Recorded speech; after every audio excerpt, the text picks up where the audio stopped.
रहे हैं प्रारंभिक शिक्षा के नवीन प्रयास, जिसके अति लघु यानी कि हम वेरी शॉर्ट क्वेश्चंस आज करने वाले हैं। हेलो फ्रेंड्स, कैसे हैं आप सब? आई होप आप सभी बहुत अच्छे होंगे। आप सभी का स्वागत है हमारे अपने यूट्यूब चैनल एजुकेशन विद विधि पर। चलिए आज के ये हम क्लास स्टार्ट करते हैं आपकी सेकेंड सेमेस्टर की। देखिए क्वेश्चन नंबर 1 दिया है आपका, एनपीआरसी प्रमुख को क्या कहते हैं? तो देखिए आपके कहते हैं हम संकुल प्रभारी। क्वेश्चन नंबर 2, ग्राम शिक्षा समिति का अध्यक्ष कौन होता है? तो आपका ग्राम प्रधान होता है। क्वेश्चन नंबर 3, ग्राम शिक्षा समिति का सचिव कौन होता है? तो आपका प्रधानाध्यापक होता है। नेक्स्ट क्वेश्चन है आपका, बीआरसी का पूरा नाम है ब्लॉक संसाधन केंद्र। नेक्स्ट पर आते हैं हम। क्वेश्चन नंबर 5, डाइट का पूरा नाम है आपका जिला शिक्षा एवं प्रशिक्षण संस्थान। क्वेश्चन नंबर 6, एनपीआरसी का पूरा नाम क्या है? तो आपका न्याय पंचायत संसाधन केंद्र। क्वेश्चन नंबर 7, संशोधित राष्ट्रीय शिक्षा नीति 1992 को किस अन्य नाम से जानते हैं? तो आपका program of action 1992। Question number 8, Yashpal समिति का गठन कब हुआ था? तो आपका वर्ष 1992 में हुआ था।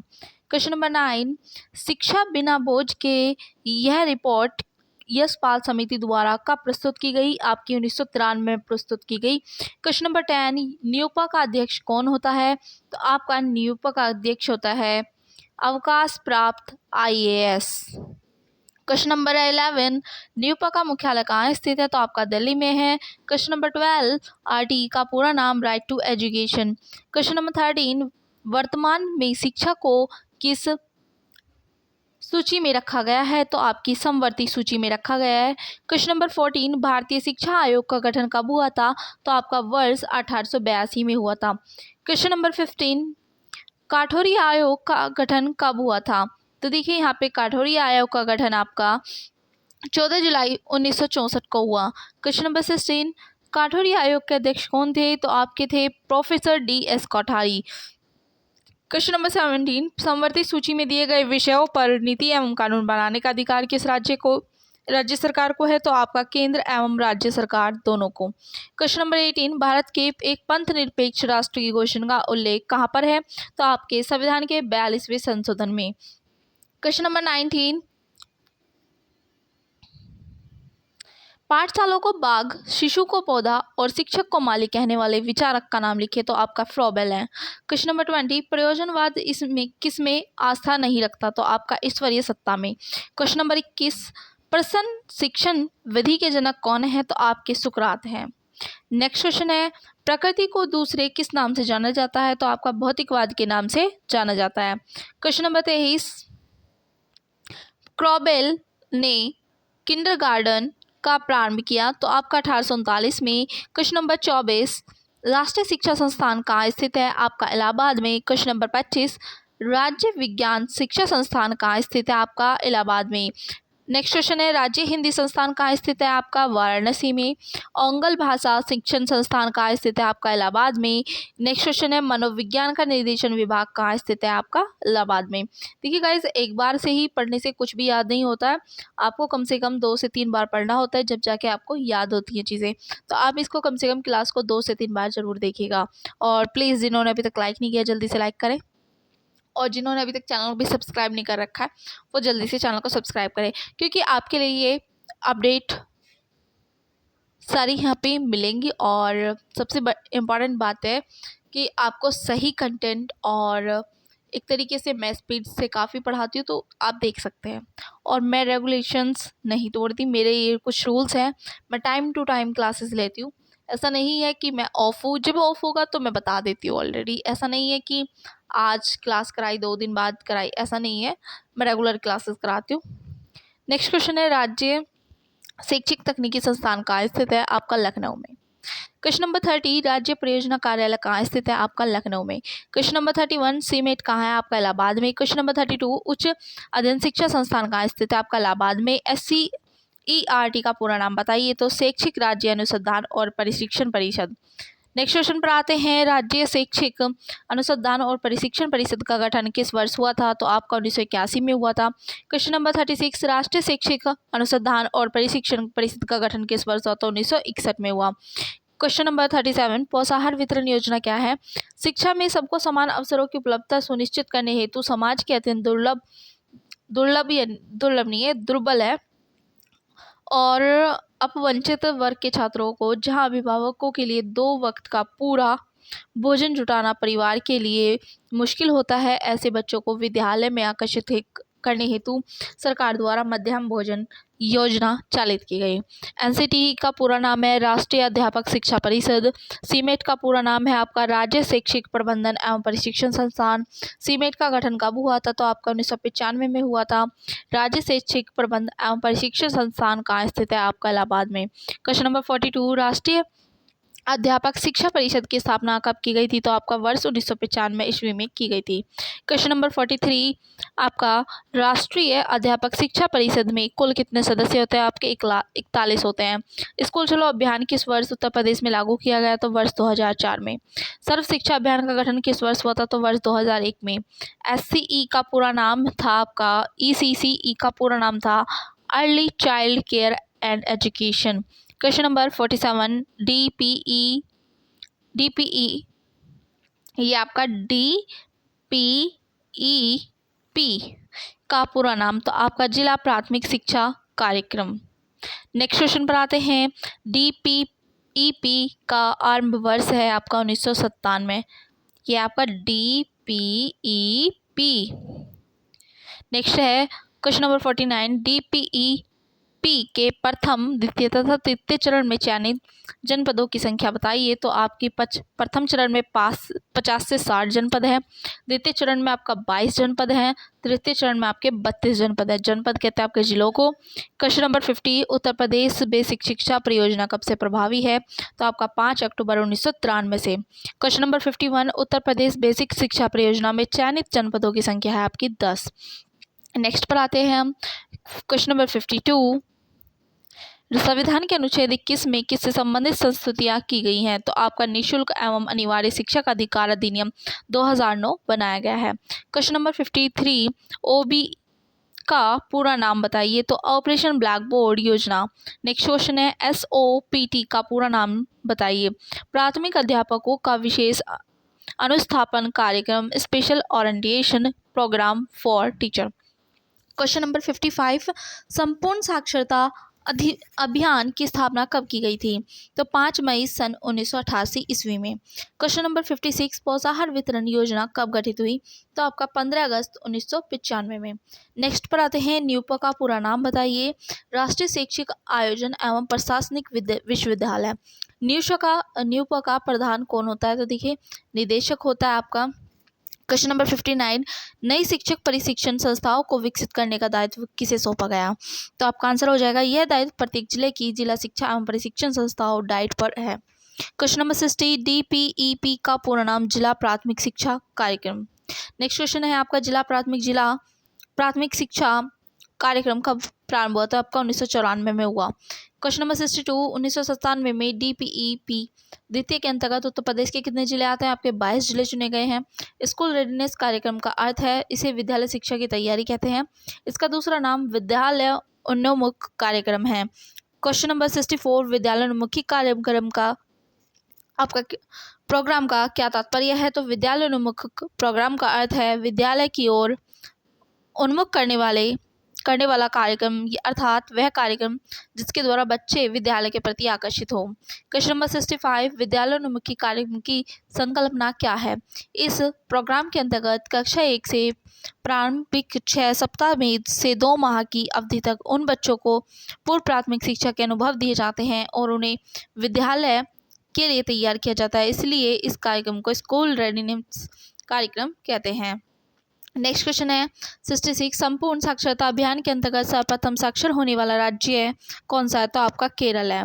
नेक्स्ट पर आते हैं, संपूर्ण साक्षरता अभियान के संचालन में के लिए कौन कौन से अभिकरण उत्तरदायी हैं? जिला शिक्षा समितियां, शैक्षिक संगठन तथा अन्य अभिकरण जैसे विश्वविद्यालय अनुदान आयोग, श्रमिक विद्यापीठ एवं नेहरू युवा केंद्र आदि भी महत्वपूर्ण भूमिका निभाते हैं। क्वेश्चन नंबर 68, सर्व शिक्षा अभियान प्रदेश के सभी जनपदों में कब से संचालित किया जा रहा है? तो आपका वर्ष 2002 से। सर्व शिक्षा अभियान को वित्तीय सहायता कहाँ से प्राप्त होती है और उनको सहभागिता की प्रतिशत क्या है? इस अभियान को केंद्र सरकार तथा उत्तर प्रदेश सरकार संयुक्त रूप से चलाती है। भारत सरकार 65% तथा राज्य सरकार 35% सहभागिता देती है। Question number 70, NPEGL national program of education for girls at elementary level क्या है? इस कार्यक्रम के अंतर्गत बालिका शिक्षा व्यवस्था को अधिक सुदृढ़ करने का प्रयास किया जाता है। उनकी उपस्थिति, ठहराव व प्राथमिक शिक्षा की पूर्णता सुनिश्चित कराई जाती है। नेक्स्ट क्वेश्चन पर आते हैं हम 71 पर। NPEGL का क्षेत्र बताइए। महिला साक्षरता के शैक्षिक दृष्टि से पिछड़े विकास खंड, 10% से कम साक्षरता वाले विकास खंड तथा चयनित शहर, मलिन बस्तियां। क्वेश्चन नंबर 72, स्कूल चलो अभियान किन स्तरों पर आयोजित किया गया? तो जनपद स्तर पर, ब्लॉक स्तर तथा ग्राम स्तर पर। स्कूल चलो अभियान कब चलाया गया? 1 जुलाई से 31 जुलाई तक चलाया जाता है। क्वेश्चन नंबर 74, कस्तूरबा गांधी बालिका विद्यालय योजना के क्या उद्देश्य हैं? बालक बालिकाओं के प्रति समदृष्टि विकसित करना, बालिकाओं को नामांकन व ठहराव को सुनिश्चित करना तथा बालिकाओं की गुणवत्तायुक्त शिक्षा की उपलब्धता हेतु प्रयास करना। क्वेश्चन नंबर 75, कस्तूरबा गांधी बालिका विद्यालय योजना कब से प्रारंभ की गई? तो ये आपकी 2004 और 5 में प्रारंभ की गई। बालक बालिकाओं के अधिकारों के हनन को क्या कहते हैं? तो ये कहते हैं बाल श्रम। मध्याह्न भोजन योजना की आवश्यकता क्यों हुई? विद्यालयों में बच्चों का ड्रॉप आउट होने के कारण। मध्याह्न भोजन के योजना केंद्र सरकार द्वारा कब से लागू की गई? 15 अगस्त 1995 से लागू की गई। नेक्स्ट है, बाल अधिकार कब और किसके द्वारा निर्धारित किया गया? तो ये क्या गया आपका संयुक्त राष्ट्र संघ द्वारा 10 दिसंबर 1950 को। क्वेश्चन नंबर 80, शिक्षा अधिकार अधिनियम की कोई 2 विशेषताएं लिखिए। पहली विशेषता है आपकी 6 से 14 वर्ष के बालकों के लिए विद्यालय। सेकंड है आपकी बालकों की शारीरिक और मानसिक प्रताड़ना न दी जाए। नेक्स्ट क्वेश्चन 81, बाल शिक्षा अधिकार अधिनियम के अंतर्गत क्या निजी ट्यूशन की छूट प्राप्त है? तो नहीं आपका। नेक्स्ट क्वेश्चन है, मैकाले द्वारा अपने विवरण पत्र में कौन सा ध्येय वाक्य लिखा जाता है? तो आपका एक अच्छे यूरोपीय पुस्तकालय एक अलमारी का साहित्य भारत व अरब का संपूर्ण साहित्य के समान है। क्वेश्चन नंबर 83, शिक्षा में छनाई या निस्यंदन सिद्धांत से क्या आशय है? कुछ लोगों को शिक्षा देना ताकि वे जनसाधारण को शिक्षित कर सकें। क्वेश्चन नंबर 84, हंटर कमीशन द्वारा माध्यमिक शिक्षा के क्षेत्र में कौन सी आर्थिक प्रणाली को लागू की जो आज भी प्रचलित है? तो आपकी अनुदान प्रणाली। क्वेश्चन नंबर 85, भारतीय शिक्षा को लॉर्ड कर्जन की किन्हीं 2 प्रमुख देनों का उल्लेख है? तो आपका पहला है केंद्रीय शिक्षा विभाग की स्थापना, सेकंड है आपका भारतीय विश्वविद्यालय आयोग। क्वेश्चन नंबर 86, कोठारी आयोग की नियुक्ति का प्रमुख उद्देश्य क्या था? शिक्षा के राष्ट्रीय स्वरूप व शिक्षा के समस्त स्तरों के संबंध में सिद्धांत व नीतियां बनाना। नेक्स्ट क्वेश्चन है आपका 87, नई शिक्षा नीति 1986 की किन्हीं 2 प्रमुख विशेषताओं का वर्णन कीजिए? तो पहला है आपका शैक्षिक अवसरों की समानता, सेकंड है केंद्र सरकार की भागीदारी। क्वेश्चन नंबर 88, प्रोफेसर यशपाल समिति किस प्रमुख समस्या के लिए गठित की गई थी? तो आपका ये की गई थी छात्रों के शैक्षिक बोझ को कम करने, अधिगम का स्तर सुधारने के लिए। पी पोस्ट कार्यक्रम का मुख्य उद्देश्य क्या है? राष्ट्रीय शैक्षिक नीति 1986 की मूल संस्तुतियों से अवगत कराना। क्वेश्चन नंबर 90, NPEGL कार्यक्रम का मुख्य उद्देश्य है, लिखिए आपका शिक्षा से वंचित बालिकाओं का स्तर सुधारना। क्वेश्चन नंबर 91, राष्ट्रीय बाल श्रम परियोजना कब संचालित हुई तथा इसका मुख्य लक्ष्य क्या है? तो आपकी 9वीं पंचवर्षीय योजना 1997 से 2002 में लक्ष्य बाल श्रमिकों का पुनर्वास व बाल श्रम को दूर करना। क्वेश्चन नंबर 92, कस्तूरबा गांधी बालिका विद्यालय का संक्षिप्त परिचय दीजिए? तो बालिकाओं हेतु कस्तूरबा गांधी आवास बनवाना। नेक्स्ट क्वेश्चन है, DPEP परियोजना का के कार्य लिखिए? तो प्राथमिक शिक्षा का विस्तार, विद्यालय में बच्चों का ठहराव। क्वेश्चन नंबर 94, कलकत्ता मदरसा किस सन में खुला? तो सन 1781 में प्रथम गवर्नर जनरल वॉरेन हेस्टिंग्स द्वारा कलकत्ता मदरसा खोला गया। Question number 95, Banaras Sanskrit college कब और किसके द्वारा प्रारंभ हुआ? सन 1791 में जॉन याल डंकन के प्रयासों से बनारस संस्कृत कॉलेज प्रारंभ हुआ। क्वेश्चन नंबर 96, राधा कृष्ण आयोग की नियुक्ति कब हुई? राधा कृष्ण आयोग की नियुक्ति 4 नवंबर 1948 को की गई थी। क्वेश्चन नंबर 97, भारतीय शिक्षा आयोग 1882 को अन्य किस नाम से जाना जाता है? तो भारतीय शिक्षा आयोग 1882 को हंटर कमीशन के नाम से जाना जाता है। लॉर्ड कर्जन कब भारत आए थे? तो 1889 में लॉर्ड कर्जन गवर्नर जनरल होकर भारत आए थे। नेक्स्ट क्वेश्चन है, भारतीय विश्वविद्यालय आयोग की नियुक्ति कब हुई? सन 1902 में भारतीय विश्वविद्यालय आयोग की नियुक्ति हुई। क्वेश्चन नंबर 100, भारतीय विश्वविद्यालय अधिनियम कब पारित हुआ था? 1904 में कर्जन की सरकार ने भारतीयों की परवाह न करते हुए भी भारतीय विश्वविद्यालय अधिनियम पारित कर दिया। ईस्ट इंडिया के आज्ञा पत्र का पुनरावर्तन किसके द्वारा किया जाता था? तो कंपनी के आज्ञा पत्र का 20 वर्ष के पश्चात ब्रिटिश पार्लियामेंट द्वारा पुनरावर्तन किया जाता था। नेक्स्ट क्वेश्चन है, मैकाले शिक्षा द्वारा भारत में किस प्रकार का वर्ग तैयार करना चाहता था? मैकाले ने अपने विवरण पत्र में लिखा था, हमें भारत में एक ऐसा वर्ग बनाना है चाहिए जो रक्त और वर्ण में भारतीय हो किंतु रुचि और नैतिक आदर्श और बुद्धि में अंग्रेज हो। इस बात से यही स्पष्ट होता था कि मैकाले भारत में ऐसा वर्ग बाबू वर्ग उत्पन्न करना चाहता था जो पाश्चात्य सभ्यता का उपासक है और ब्रिटिश शासन का भक्त बनकर अंग्रेजी राज्य के जड़ें मजबूत करने में सरकारी मदद कर सके। वुड के आदेश पत्र में शिक्षा का माध्यम क्या निर्धारित किया गया था? तो आपका अंग्रेजी तथा भारतीय भाषाएं। यशपाल समिति की अध्यक्षता में गठित समिति का उद्देश्य क्या था? तो यह था अधिगम की गुणवत्ता में सुधार करते हुए सभी स्तरों के स्कूली शिक्षा विशेषकर छोटे बच्चों पर पढ़ाई के बोझ को कम करने के उपायों के बारे में सलाह देना। नेक्स्ट क्वेश्चन पर आते हैं 105 पर, ऑपरेशन ब्लैक बोर्ड के विद्यालयों में कौन सी सुविधाएं प्रदान की गई? तो पहला देखिए यहाँ पे क्या प्रदान किया गया, शिक्षक उपकरण, पाठ्यक्रम, शिक्षक संदर्शिका, पाठ्य पुस्तक, कक्षा शिक्षण सामग्री, मानचित्र, ग्लोब चार्ट। नेक्स्ट आपसे खेल सामग्री व खिलौने दिए गए, विज्ञान किट दी गई, लघु यंत्र किट दी गई जिसमें पेचकस प्लास होता है, श्रव्य उपकरण दिए गए, रेडियो दी गई, पुस्तकालय हेतु पुस्तक दी गई, फिर विद्यालय घंटी दी गई जो आपकी बैल बजती है विद्यालय में स्कूल टाइम में, संगीत उपकरण, ढोलक, तबला एवं हारमोनियम, शिक्षक के पास आकस्मिक खर्च हेतु धन, कक्षा कक्ष, शौचालय, चटाई, कुर्सी, शिक्षकों के लिए ब्लैक बोर्ड। क्वेश्चन नंबर 106 देखिए, बेसिक शिक्षा परियोजना के उद्देश्य बताइए। तो देखिए बेसिक शिक्षा परियोजना के उद्देश्य,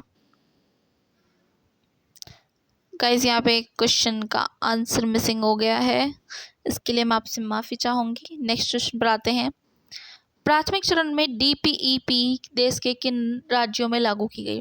तो आपका 7 राज्यों में 42 जनपदों में प्रथम चरण में चयनित 7 राज्य मध्य प्रदेश था, असम था, हरियाणा था, महाराष्ट्र था, कर्नाटक था, तमिलनाडु था और केरल था।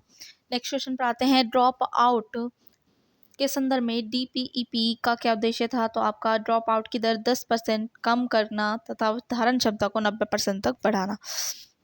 ECE शब्द संक्षेप का अंग्रेजी में पूरा नाम लिखो, early childhood care and education. Next question है, प्रथम चरण में मध्याह्न भोजन प्रदेश के कितने जनपदों एवं कितने विकास खंडों में लागू की गई? तो 38 जिलों और 248 विकास खंडों में संचालित की गई। नेक्स्ट क्वेश्चन है, NCERT के प्रमुख कार्य है आपका अनुसंधान एवं नवाचार। नेक्स्ट बताया आपका आदर्श पाठ्यक्रम, थर्ड बताया आपका राष्ट्रीय शिक्षा संस्थान और फोर्थ है आपका अध्यापक शिक्षा, विशेष शिक्षा और विस्तार सेवा। क्वेश्चन नंबर 112, इंदिरा गांधी राष्ट्रीय मुक्त विश्वविद्यालय की स्थापना कब हुई?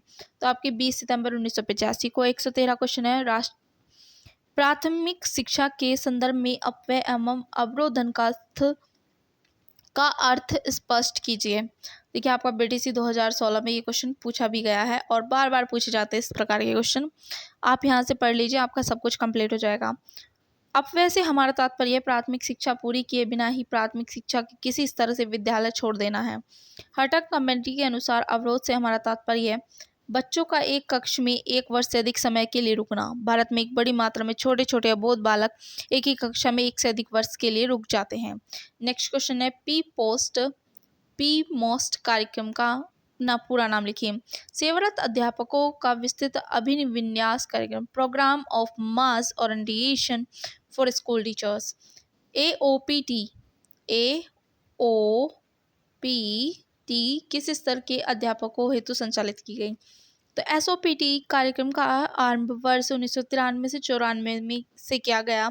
सेवारत शिक्षकों के प्रशिक्षण के लिए NCERT को इसका उत्तरदायित्व सौंपा गया। Question number 116, Uttar Pradesh basic शिक्षा परियोजना मूलतः किन किन कार्यों से संबंधित है? संक्षेप में लिखिए। इसके अंतर्गत राज्य, जनपद तथा स्थानीय स्तर पर विभिन्न इकाइयों के माध्यम से पूरे राज्य के 6 से 14 वर्ष के 100% बच्चों का नामांकन करना तथा विद्यालय सुविधाओं का नियोजन एवं प्रबंध करना शामिल है। क्वेश्चन नंबर 117, पूर्व प्राथमिक शिक्षा परियोजना के अंतर्गत शिशुओं के सर्वांगीण विकास हेतु कौन कौन सी योजनाएं चलाई जा रही हैं? इस स्तर के शिशुओं को पढ़ाना, लिखाना और गिनती को केवल न सिखाकर उनके सर्वांगीण विकास हेतु खेल, कहानी, गीत तथा अन्य रोचक क्रियाओं का आयोजन किया जाता है। गाइस, मैं एक छोटी सी रिक्वेस्ट करूंगी, अगर मेरी स्पीड तेज लग रही हो तो आप स्लो करके पढ़ लीजिएगा और जिन्हें स्लो लग रही हो वो तेज कर लीजिएगा। नेक्स्ट क्वेश्चन है, सर्व शिक्षा अभियान के सफल क्रियान्वयन हेतु सरकार द्वारा कौन कौन सी योजनाएं चलाई जा रही हैं? तो देखिए, बिल्कुल पहला आपका राइट हो जाएगा। सन 2003 तक प्राथमिक विद्यालय राइट क्या बोलूँ, मेरे को MCQ वाली वो आ रही है कि मैं MCQ पढ़ा रही थी तो वही फ्लो में निकल रहा है। सर्व शिक्षा अभियान संचालित, सॉरी गाइस इस चीज़ के लिए, संचालित किए जाने के निम्नलिखित उद्देश्य हैं। पहला आपका सन 2003 तक प्राथमिक विद्यालय शिक्षक गारंटी केंद्रों, वैकल्पिक और विद्यालय शिविरों में सभी बच्चों का प्रवेश कराना। नेक्स्ट बताया गया आपका 2007 तक सभी बच्चे कक्षा 5 तक की प्राथमिक शिक्षा पूरी कर लें। सन 2010 तक सभी बच्चे कक्षा 8 तक की शिक्षा पूर्ण कर लें। जीवन के लिए शिक्षा पर बल देते हुए संतोषप्रद गुणात्मक प्रारंभिक शिक्षा पर ध्यान केंद्रित करना। 2010 तक विद्यालयों में शिक्षार्थियों की सार्वभौमिक नियमित उपस्थिति सुनिश्चित करना। कस्तूरबा गांधी आवासीय बालिका विद्यालयों की मॉनिटरिंग का क्या प्रावधान है? विद्यालय की नियमित मॉनिटरिंग जनपद स्तर पर डाइट प्राचार्य की अध्यक्षता में गठित जिला शिक्षा समिति द्वारा की जाती है। क्वेश्चन नंबर 120, भारत में निःशुल्क तथा अनिवार्य शिक्षा की उन्नति के मार्ग में मुख्य कठिनाई क्या है? तो देखिए, पहला है आपका शासन की कमजोर नीति। सेकंड है आपका राजनीतिक कठिनाइयाँ। थर्ड है आपका प्राथमिक स्कूल के प्रबंध तंत्र में एक रुपये नीति का अभाव। नेक्स्ट है ग्रामीण व शहरी क्षेत्रों में विकास की विभिन्नता। फिर है नेक्स्ट शिक्षकों का अभाव, अपव्यय, अवरोधन, आंकड़ों में भिन्नता, भौगोलिक कठिनाइयाँ, शिक्षण का निम्न स्तर, दोषपूर्ण पाठ्यक्रम। नेक्स्ट क्वेश्चन पर आते हैं। 121, जिला प्राथमिक शिक्षा कार्यक्रम की रणनीतियों के विषय में संक्षेप में लिखिए। तो बिल्कुल यहाँ देखिए, बालिका शिक्षा को विशेष महत्व, बालिका की प्रभावकारिता बढ़ाने पर बल, वैकल्पिक शिक्षा का सुदृढ़ीकरण, सामुदायिक सहयोग तथा समानता पर बल, अध्यापक दक्षता में वृद्धि। क्वेश्चन नंबर 122, संपूर्ण साक्षरता अभियान की किन्हीं 3 विशेषताओं को उल्लेख कीजिए। पहली विशेषता, इस अभियान की सफलता पूर्णतः जनता की अभिप्रेरणा व सामुदायिक सहयोग पर आधारित है। नेक्स्ट बताइए आपका संपूर्ण साक्षरता अभियान लक्ष्योन्मुखी, केवल नामांकन वृद्धि करना इसका उद्देश्य नहीं है। थर्ड आपका है, इस यह परियोजना विशिष्ट क्षेत्रों में समयबद्ध एवं स्वैच्छिक संस्थाओं, व्यक्ति आपसी सहयोग से परिणामोन्मुखी है। पता नहीं कैसे कैसे वर्ड दे देते हैं, कभी कभी मुझे ऐसा लगता है थोड़ा इंग्लिश में लिख देते हैं वो अच्छा था। गाइस, कभी कभी हो जाता है मेरे से, इस टाइम इसके प्रोनाउंसिएशन में थोड़ी सी गड़बड़ हो रही है। नेक्स्ट है, संपूर्ण साक्षरता अभियान को संचालित करने के लिए जिला स्तर पर पंजीकृत समितियों को अनुमति प्रदान की गई। एक सेकंड में वाटर